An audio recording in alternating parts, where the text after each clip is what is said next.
Caríssimos irmãos e companheiros, que a paz de Deus esteja presente em nossos corações, hoje e sempre.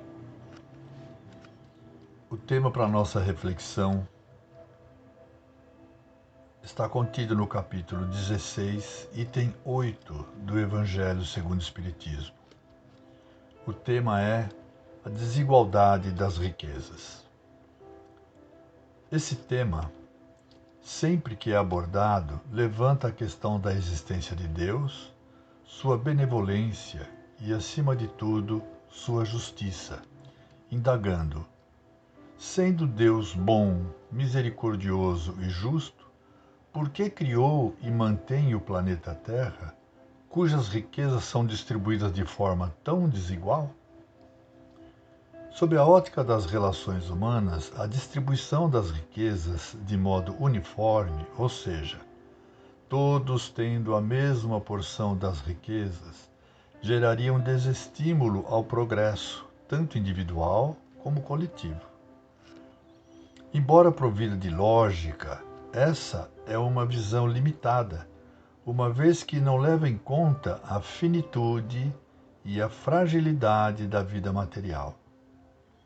Nesse capítulo do Evangelho é proposta a seguinte pergunta: por que todos os homens não são igualmente ricos? E a resposta é: porque não são igualmente inteligentes e laboriosos para adquirir, nem sóbrios e previdentes para conservar. Como foi dito no início da nossa reflexão, esse tema põe em dúvida a justiça divina. Vamos então fazer algumas considerações com o intuito de lançar luz, mesmo que pequena, objetivando aguçar nossas mentes e corações para melhor compreensão do tema. Somos espíritos criados por Deus, simples e ignorantes.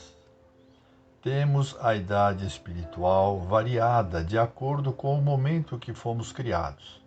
Portanto, vivenciamos mais ou menos experiências que impactaram no nosso aprimoramento ou estagnação espiritual.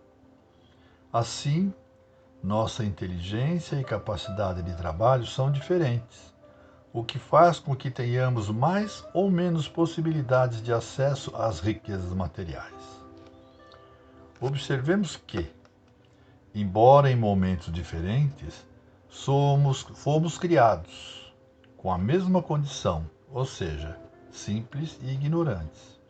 E Deus, por ser justo, oferece a cada um de nós, através da aplicação das suas leis, a possibilidade de nos aprimorarmos espiritualmente.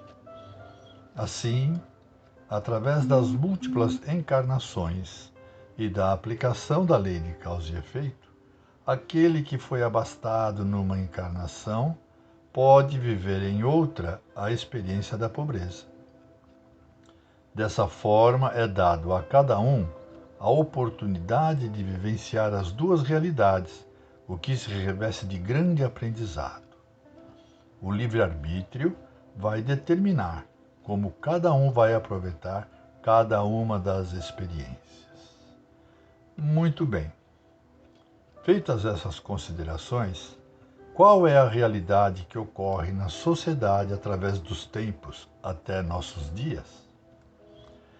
Na questão 814 do Livro dos Espíritos, Kardec pergunta: por que Deus concedeu a uns a riqueza e a outros a miséria? A resposta que a espiritualidade ofereceu: para provar a cada um de maneira diferente. Aliás, vós o sabeis, essas provas são escolhidas pelos próprios espíritos, que muitas vezes sucumbem ao realizá-las. Na questão 815 do mesmo livro, Kardec pergunta: qual das duas provas é a mais perigosa, a da pobreza ou a da riqueza? Resposta: tanto uma como a outra. A pobreza leva à murmuração, à revolta contra a providência, A riqueza frequentemente leva aos excessos, estimulando o egoísmo, o orgulho, a vaidade, a indiferença, a satisfação das paixões onde nada é suficiente. É importante notar que a pobreza é uma prova, mas a miséria é fruto do egoísmo e da indiferença do homem. Ao pobre é dada a oportunidade de exercitar a humildade, a resignação, a aceitação, o que não quer dizer que deva cultivar a apatia e o desânimo. Aceitar não é se acomodar, mas sim agir sem revolta, buscando sim a melhoria material, mas principalmente fortalecendo os verdadeiros valores que são o amor, a solidariedade, a fraternidade, que provavelmente foram desprezados em encarnações passadas. Muitas vezes vemos mais solidariedade em pessoas pobres do que em pessoas ricas, onde prevalecem ainda os interesses e vantagens materiais. Mas também podemos encontrar pessoas em condição de rua, com orgulho exacerbado e uma altivez que, em princípio, só pode encontrar explicação na reencarnação.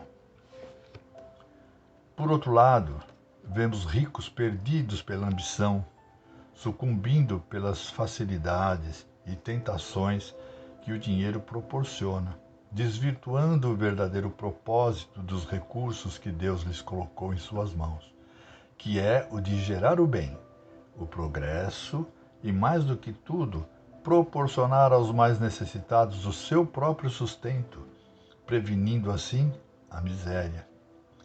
Mas também vemos pessoas muito ricas, absolutamente simples, espiritualizadas, voltadas para o bem comum. Tudo depende do grau de evolução de cada espírito, que tem a liberdade de fazer uso dos talentos que Deus lhes deu, conforme sua consciência. Aquele que detém a riqueza veio para usá-la também em benefício dos semelhantes, gerando empregos dignos, investindo na ciência, em projetos sociais que tragam progresso para a sociedade. Não podemos nos esquecer do ensinamento do Evangelho, que diz: a quem muito foi dado, muito será cobrado. Esse é o ensinamento do Evangelho. Enfim, a riqueza e a pobreza, assim como tantos outros meios e possibilidades materiais, são recursos colocados à nossa disposição para que os utilizemos de forma fraterna e solidária, atendendo assim aos desígnios de Deus e em prol da nossa própria evolução espiritual. Isso é o que tínhamos como reflexão para essa noite. Grato pela atenção e fiquem com Deus. Que assim seja.